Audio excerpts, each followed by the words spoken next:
Hello guys, हम लोग जो है कल वेक्टर के बारे में बहुत कुछ जानकारी लिए थे। ठीक है, बहुत कुछ मैंने कल जो है लिखवाया था, नोट करवाया था। बहुत सारे वेक्टर के बारे में, मैग्नीट्यूड के बारे में, यूनिट वेक्टर के बारे में, ये सब मैंने कल डिस्कस किया था। ठीक है, अब जो है जितना मैंने कल डिस्कस किया था उसी पे बेस्ड कुछ क्वेश्चन दिया है, उसको सॉल्व करने का प्रयास करेंगे। देखिए, दे दिया है क्वेश्चन में compute the magnitude of the following vector. कह रहा है कि जो सब वेक्टर दिया हुआ है उसका मैग्नीट्यूड निकालना है। क्या निकालना है? मैग्नीट्यूड। ये दे दिया है फर्स्ट क्वेश्चन, ये सेकंड क्वेश्चन और ये थर्ड क्वेश्चन दे दिया है। हमारे यहाँ 3 क्वेश्चन दिए हुए हैं और तीनों का क्या निकालना है? मैग्नीट्यूड निकालना है। तो ध्यान दीजिएगा, कल जो हम लोगों ने लिखाया था मैग्नीट्यूड के बारे में, उसी को देखते हुए हम लोग जो है इसको निकालने का प्रयास करते हैं। सबसे पहले क्या करेंगे, लिख लेते हैं सॉल्यूशन। सबसे पहले फर्स्ट बात कर रहा है गिवन, क्या बात कर रहा है? a बराबर, a का मान जो है i, j और ये k हो जाता है। a का मान जो है i cap plus j cap और प्लस k कैप दिया हुआ है। ठीक है, अब क्या करना है, इसका जो है मैग्नीट्यूड निकालना है। तो कल हम लोग जानते थे, कल बता चुके हैं, क्या बताया था मैंने, तो ध्यान दीजिएगा। यहाँ पे देखिए कि जब कभी भी वेक्टर a बराबर एक्स आई वाई जे और जेड के रहता है तो मैग्नीट्यूड ऑफ a बराबर क्या होता है? x का स्क्वायर, y का स्क्वायर और z का स्क्वायर। कहने का मतलब कि जो भी i कैप का कोफिशिएंट रहता है उसका स्क्वायर प्लस जो भी j कैप का कोफिशिएंट रहता है उसका स्क्वायर और प्लस जो भी k कैप का कोफिशिएंट रहता है उसका स्क्वायर करके सबका रूट करके प्लस कर देते हैं। तो लग रहा है कि यहाँ पे जो है ये नहीं भी दिया रह सकता है।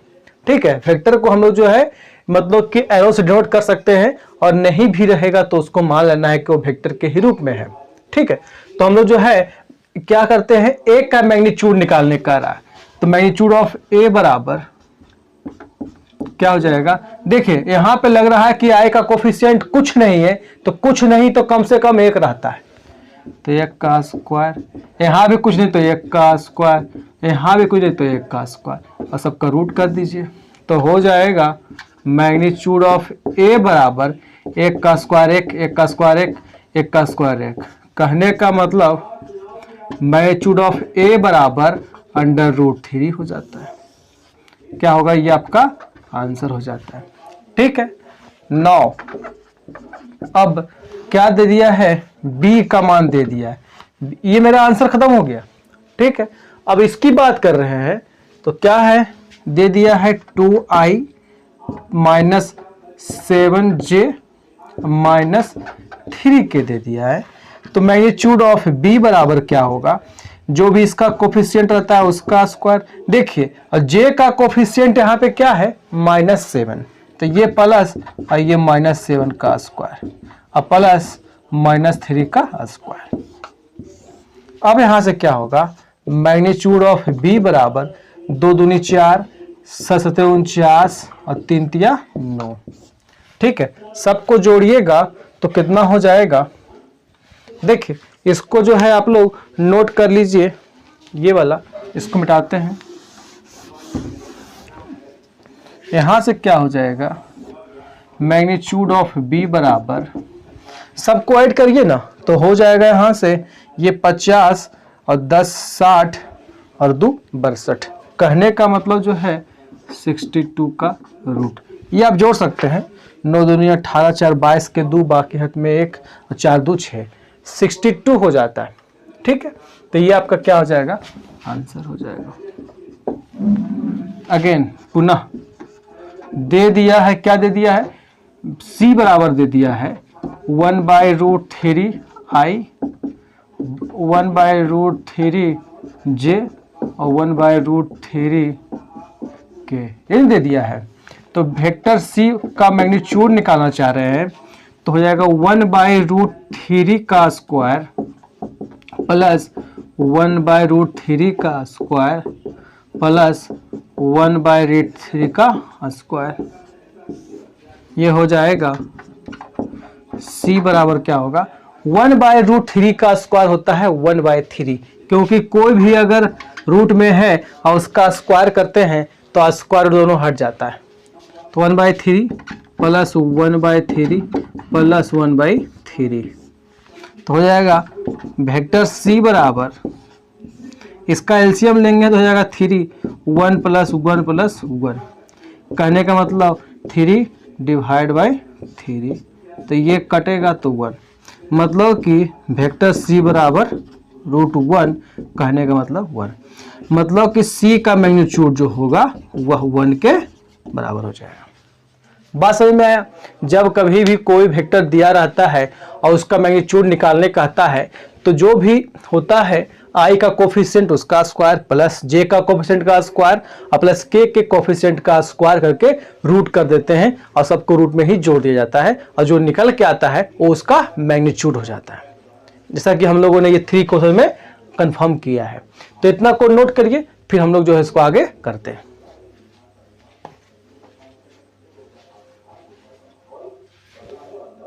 देखते हैं अगला क्वेश्चन क्या कर रहा है।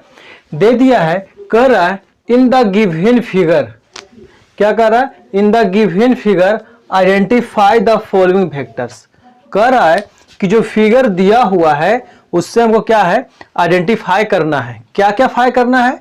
फर्स्ट पॉइंट दे दिया है कि इक्वल वेक्टर कौन कौन सा है। सेकंड पॉइंट दे दिया है कोलिनियर होना चाहिए बट नॉट इक्वल होना चाहिए। तीसरा पॉइंट क्या दे दिया है को इनिशियल वेक्टर। ठीक है, ये तीनों चीज जो है हमने जो है पिछले क्लास में नोट करवाया है आपको बोर्ड पे और समझाया भी है कि इक्वल वेक्टर क्या होता है, कोलिनियर क्या होता है, कोइनिशियल क्या होता है।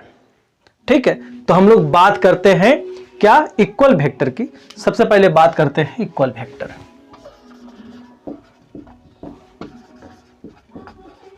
गिवन फर्स्ट निकालना क्या है इक्वल वेक्टर। देखिए ये जो फिगर दे दिया है इसमें से कह रहा है कि इक्वल वेक्टर कौन सा है। तो हम कल बता चुके हैं कि जिस वेक्टर का डायरेक्शन सेम रहता है, क्या होता है जिस वेक्टर का डायरेक्शन सेम रहता है उसको इक्वल वेक्टर कहते हैं। तो लग रहा है कि देखिए ए का डायरेक्शन जो है इधर जा रहा है और सी का जो है इधर जा रहा है, तो ये दोनों क्या है डायरेक्शन सेम तो नहीं है, अपोजिट हो गया है। लग रहा है कि ये जो है ऊपर से नीचे आ रहा है और ये भी जो है ऊपर से नीचे आ रहा है, कहने का मतलब जो है दोनों का डायरेक्शन क्या हो गया सेम हो गया। जब कभी भी दो वेक्टर का डायरेक्शन सेम होता है तो वह इक्वल वेक्टर कहलाता है। तो इक्वल वेक्टर कौन सा हो जाएगा वेक्टर डी बराबर वेक्टर बी, क्या हो गया मेरा इक्वल वेक्टर हो गया। यही आपका आंसर। कोई और हो रहा है क्या इक्वल? नहीं ना हो रहा है। ये तभी हो पाता है जब देखिए इक्वल वेक्टर तभी कहलाता है जब पैरेलल भी हो और क्या है उसका सेम सेंस हो, मतलब कि सेम डायरेक्शन हो। तो ये हो सकता है और ये हो सकता था, लेकिन इसका जो है डायरेक्शन ही पटी है और इसका इधर है, तो ये नहीं हो पाएगा। ठीक है, अब देखते हैं अगला पॉइंट। दूसरा पॉइंट में क्या दे दिया है कोलिनियर बट नॉट इक्वल। कह रहा है कि कोलिनियर तो लेना है लेकिन इक्वल नहीं लेना है। हम कल बता चुके हैं कि कोलिनियर वही कहलाता है जो सेम सेंस में हो या फिर अपोजिट सेंस में हो। कहने का मतलब जिसका डायरेक्शन जो हो सेम डायरेक्शन हो या जिसका डायरेक्शन अपोजिट में भी हो और दोनों क्या हो पैरेलल भी होना चाहिए। बात समझ में आ रहा है? तो लग रहा है कि ये और ये पैरेलल में है और ये पैरेलल में है, तो ये कोलिनियर हो सकता है और ये कोलिनियर हो सकता है, चाहे उसका डायरेक्शन क्यों ना सेम हो या क्यों ना अपोजिट हो। लेकिन देख रहे हैं कि ये दोनों जो है जब सेम हो रहा है, दोनों का डायरेक्शन जो है सेम हो रहा है, तो ये इक्वल वेक्टर भी हो रहा है। तो कह रहा है कि इक्वल नहीं लेना है। क्या कर रहा है कि कोलिनियर लीजिए लेकिन बट इक्वल नहीं लीजिए। तो ए और बी तो नहीं ले पाएंगे क्योंकि ये कोलिनियर तो है लेकिन इक्वल भी है, तो इक्वल है तो नहीं लेंगे। अब लग रहा है कि वेक्टर ए और वेक्टर सी जो है मतलब पैरेलल तो है और सेम सेंस नहीं है, इसका अपोजिट सेंस है, तो भी कोई दिक्कत नहीं है। पैरेलल हो उसका जो है डायरेक्शन अपोजिट हो या सेम हो तो भी वो कोलिनियर कहलाता है। तो लग रहा है कोलिनियर बट नॉट इक्वल जो है वेक्टर ए बराबर वेक्टर सी। ठीक है, मतलब कि vector A and vector C जो है ये क्या है, कोलिनियर है। क्या है, कोलिनियर है। तीसरा पॉइंट कह रहा है कोइनिशियल वेक्टर। देखिए हम बता चुके हैं कल कोइनिशियल के बारे में कि जब कभी भी कोई एक जंक्शन रहता है और वहां से जो है बहुत सारी चीजें निकलती हैं तो उसको क्या बोलते हैं, कोइनिशियल। कहने का मतलब कि कोई एक जंक्शन है और वहीं से जो है इस तरफ भी ट्रेन जा रही है, इस तरफ भी ट्रेन जा रही है, इधर भी ट्रेन जा रही है, तो जो पॉइंट से जिस एक पॉइंट से जहां जहां ट्रेन जा रही हैं वो क्या होता है, कोइनिशियल होता है। तो देखते हैं यहां से लग रहा है, मान लो कि अगर ये जंक्शन मेरा मान लिए, क्या मान लिए, जंक्शन ये मान लिए हैं, तो लग रहा है कि यहां से यहां से लगता है कि डी की तरफ आ रहा है और यहां से ए की तरफ जा रहा है, तो लग रहा है कि ए और डी क्या हो गया, कोइनिशियल। डी एंड ए क्या हो गया, कोइनिशियल। अब जो है इस वाले पॉइंट पे आते हैं, तो लग रहा है इस वाले पॉइंट पे अगर इधर जाएंगे तो ये उल्टा हो रहा है और ये नीचे आ रहा है, तो ये और ये तो नहीं हो पाएगा। अब इसको देखते हैं, इसी पॉइंट पे ये इधर भी आ रहा है और ये इधर भी आ रहा है, तो लग रहा है एंड अल्फा एंड बी भी क्या है, कोइनिशियल है। अब इस पॉइंट पे आइए, तो इस पॉइंट पे तो लेते हैं तो ये इधर जाएगा और ये ऊपर जाएगा, लेकिन ये उल्टा आ रहा है तो ये भी नहीं हो पाएगा कोइनिशियल। अब इस पे आते हैं, जब इसको लेते हैं तो यहां से इधर जाएगा और इधर जाएगा, तो लग रहा है कि ना इधर जा रहा है और ना इधर जा रहा है और ना इधर जा रहा है, तो ये क्या हो गया, नहीं हो पाएगा। मतलब कि एक पॉइंट से 3-4 रास्ता निकलता है तो उसी को बोलते हैं कोइनिशियल। तो लग रहा है जो कि यहाँ पे सेट हुआ और यहाँ पे सेट हुआ, तो ये मेरा क्या हो गया, कोइनिशियल। ये आपके जो है बोर्ड में कभी कभी पूछते हैं, इसीलिए मैंने इसको लिखाया बनाया। ठीक है, इसको नोट करिए, फिर हम लोग आगे देखते हैं।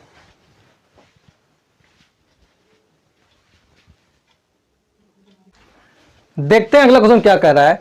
दे दिया है कुछ क्वेश्चन, 2 क्वेश्चन दे दिया है बोर्ड पे और कह रहा है, क्या कह रहा है देखते हैं, दोनों को सॉल्व करने का प्रयास खाली करते हैं हम लोग। कह रहा है first question, find the value of x and y so that the vectors 2i + 3j and xi + yj are equal. कह रहा है कि यहाँ पे 2 वेक्टर दे दिया है और दोनों क्या है, बराबर है। तब क्या कह रहा है कि जो ये बराबर वेक्टर है उससे x और y का मान निकालना है। सबसे पहले इसकी बात कर लेते हैं हम लोग, यहाँ पे सॉल्व कर लेते हैं, उसके बाद इसकी बात करेंगे। सबसे पहले क्या है, फर्स्ट क्वेश्चन गिवन फर्स्ट में क्या दे दिया है, 2 को दे दिया वेक्टर। कौन कौन सा वेक्टर, 2i + 3j, जो कि बराबर दे दिया। क्या कर रहा है, 2i + 3j and xi + yj are equal. तो ये और ये दोनों क्या होगा, इक्वल है।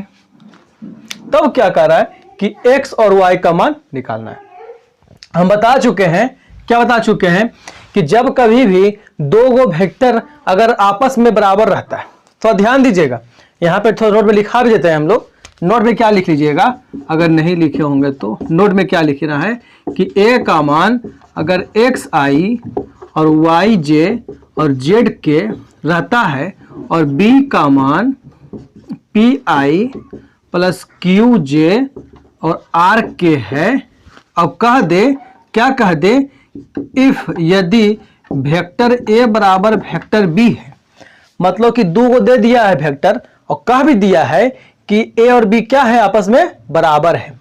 तो जब a और b आपस में बराबर है, इसका मतलब क्या है, इक्वल वेक्टर है। तो जब ये होता है तो i का कोफिशिएंट जो होता है वो i के कोफिशिएंट के बराबर हो जाता है। j का कोफिशिएंट जो होता है वो j के कोफिशिएंट के बराबर हो जाता है। के का कोफिशिएंट जो है के कोफिशिएंट के बराबर हो जाता है। कहने का मतलब कि आई के साथ जो गुना है वो जो नीचे वाला आई है जो गुना है वो उसके बराबर हो जाता है। ठीक है, तो यहां से क्या हो जाएगा, x बराबर p, y बराबर q एंड z बराबर क्या हो जाएगा r। तो ये जो है आप लोग इतना नोट भी कर सकते हैं। ठीक है, तो इसी के अनुसार देखा जाए तो ये जो है इसके बराबर है, तो i का कोफिशिएंट जो होगा वो i के कोफिशिएंट के बराबर हो जाएगा। तो इसका मतलब क्या हो गया, x बराबर 2 और j का जो कोफिशिएंट है y वो j के कोफिशिएंट के क्या होगा बराबर। तो मतलब कि x बराबर 2 और y बराबर क्या हो जाएगा 3 हो जाएगा।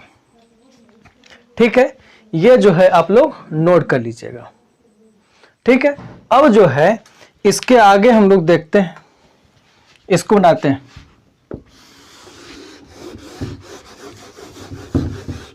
थोड़ा ध्यान दीजिएगा, सेकेंड क्वेश्चन में क्या दे दिया है, गिवन सेकेंड दे दिया है कि find the sum of vector.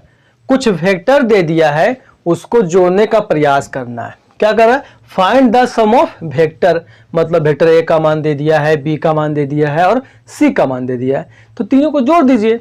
तो क्या होगा, तो ध्यान दीजिएगा, अगर ये भी अगर मालूम नहीं है तो देखिए लिख देते हैं कि अगर वेक्टर ए बराबर अगर एक्स आई और वाई जे और जेड के है और बी बराबर पी आई क्यू जे और आर के है, तो अगर a प्लस बी करेंगे ना तो ये जो है इसके साथ जुटेगा, ये जो है इसके साथ जुटेगा और ये जो है इसके साथ जुट जाएगा।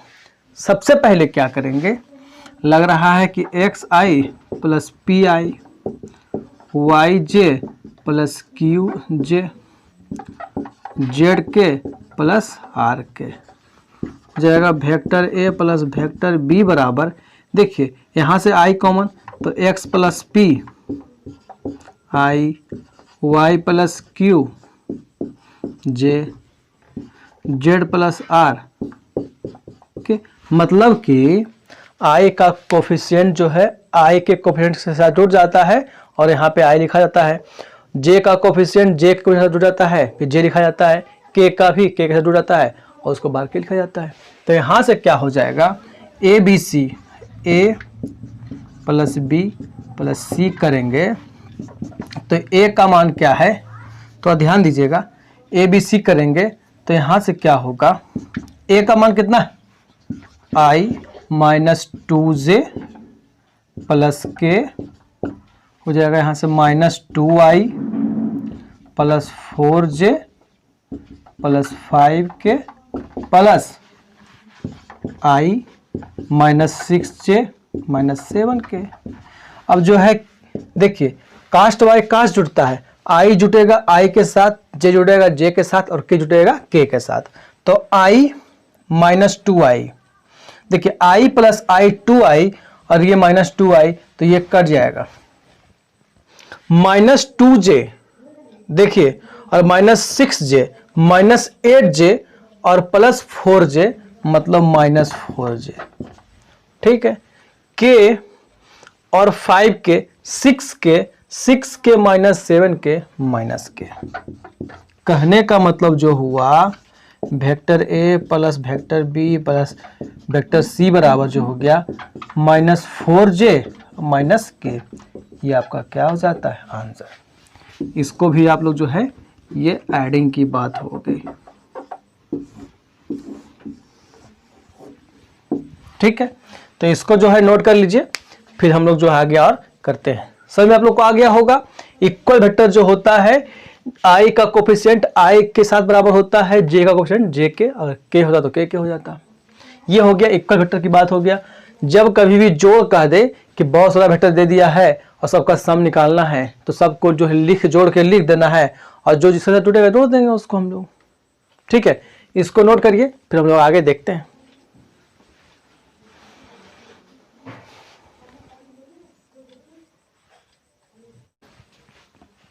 देखते हैं अगला क्वेश्चन क्या कह रहा है। दे दिया है find the unit vector in the direction of the vector ए बराबर आई कैप प्लस जे कैप प्लस 2k कैप।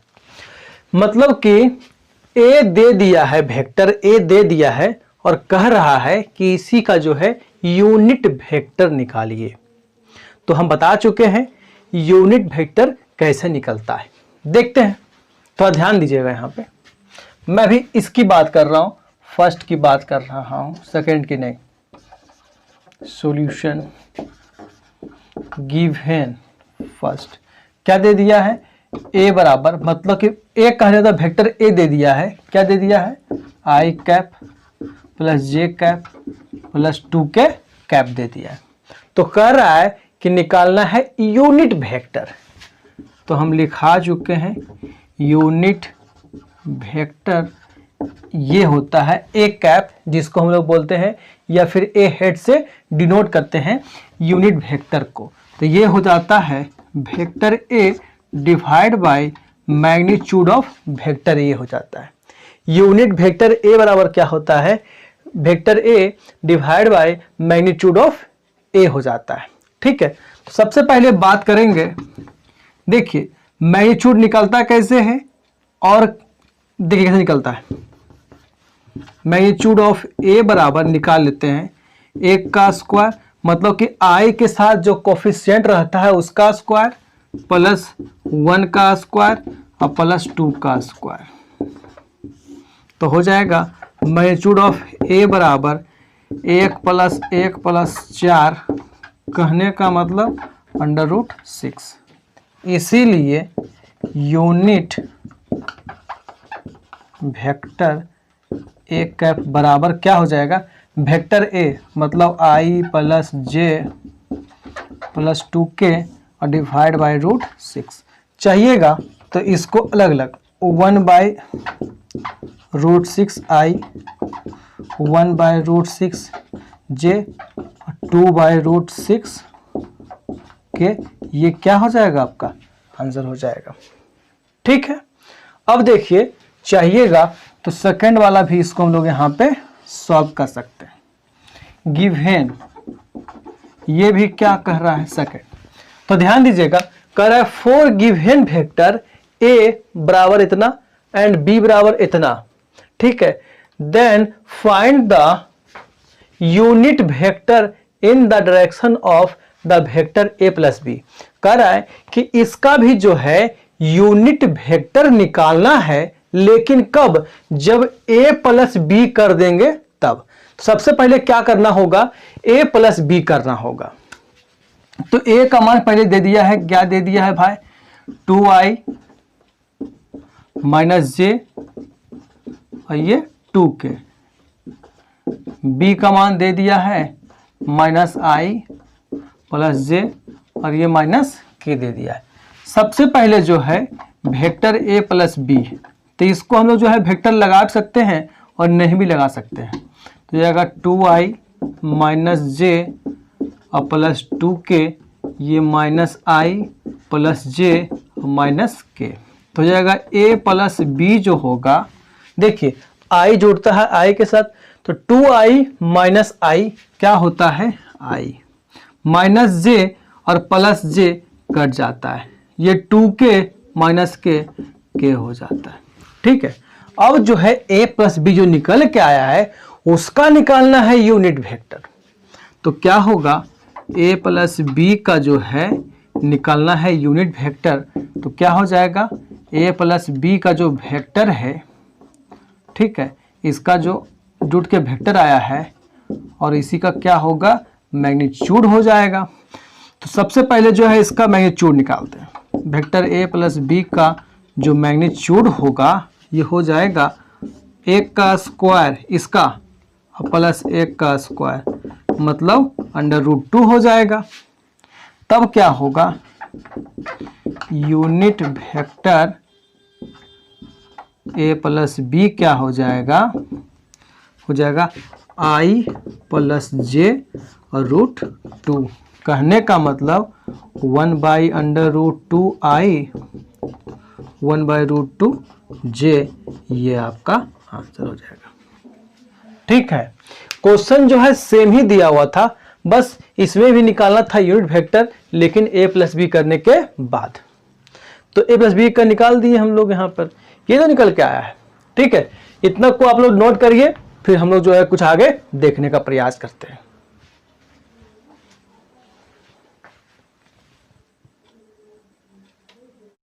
थोड़ा ध्यान देंगे, दे दिया अगला क्वेश्चन, कह रहा है find a vector in the direction of vector 5i minus j plus 2k which has magnitude 8 unit.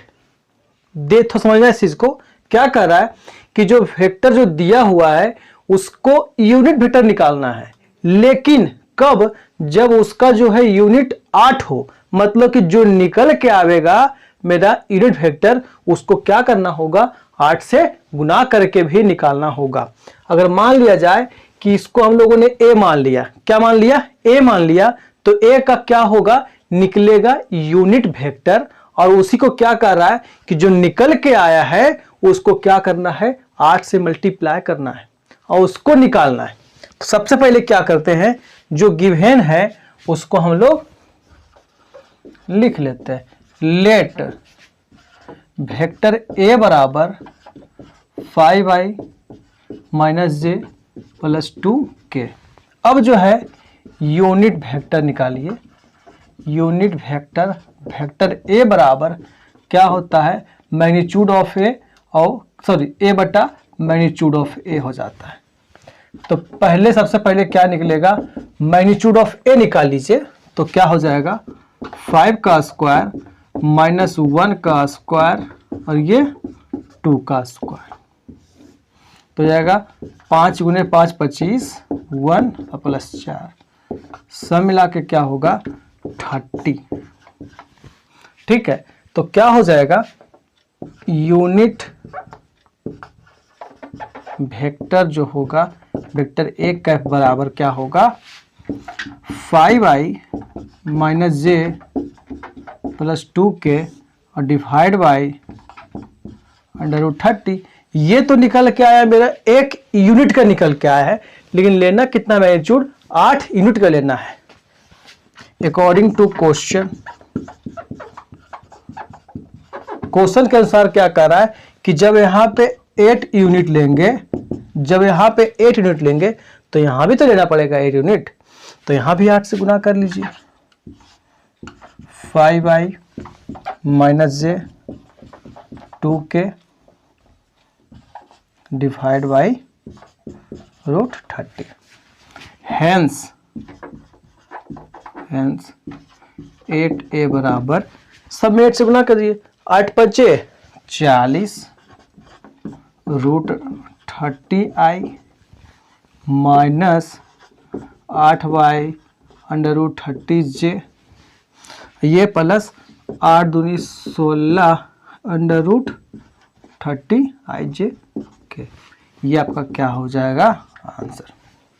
ठीक है, अगर यहाँ पे बोलता 6 यूनिट तो वैसे निकाल के 6 से 2 तरफ गुना कर देते, यहाँ बोलेगा 4 यूनिट तो इसे निकाल के इसमें 4 से गुना कर देंगे, जितना यूनिट्स का मैग्नीट्यूड बोलेगा उतना से हम क्या करेंगे, इसमें मल्टीप्लाई करेंगे।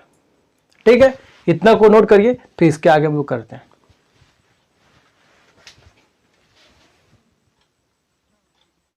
देखते हैं क्या दे दिया है, दे दिया है so that the vector 2i minus 3j plus 4k and minus 4i plus 6j minus 8k are collinear.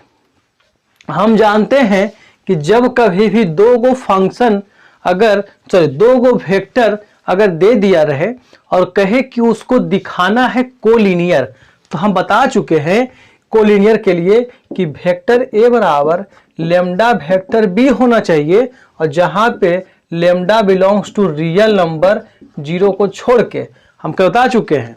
तो अगर इसको a मान ले और इसको b मान ले और इस पे सेट कर दें तो ये क्या होगा, कोलिनियर साबित हो जाएगा।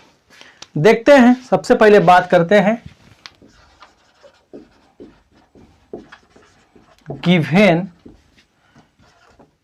लेट वेक्टर a बराबर 2i minus 3j plus 4k, vector B बराबर -4i 6j -8k।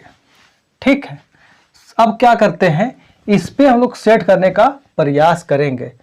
सबसे पहले क्या करते हैं, वेक्टर बी बराबर, इसको लेते हैं फिर से। देखिए इसमें कुछ तो कॉमन आ रहा है जो सब में है। अगर यहाँ पे -2 कॉमन ले ले, क्या कॉमन ले, -2 यहाँ भी हो सकता है, यहाँ भी हो सकता है और यहाँ भी हो सकता है। अगर सभी से -2 कॉमन ले लें तो यहाँ से क्या बचेगा, 2i बचेगा, यहाँ से -3j बचेगा और यहाँ से +4k बचेगा। अब देखिए नाउ वेक्टर ए जो है, वेक्टर बी जो है क्या हो गया, -2 और ये क्या है 2i -3j +4k है। तो ये चीज जो है लगा 2i -3j +4k क्या है, ये और ये सेम मैच कर रहा है। मतलब कि वेक्टर बी बराबर -2 वेक्टर ए के हो चुका है, नहीं हो चुका है।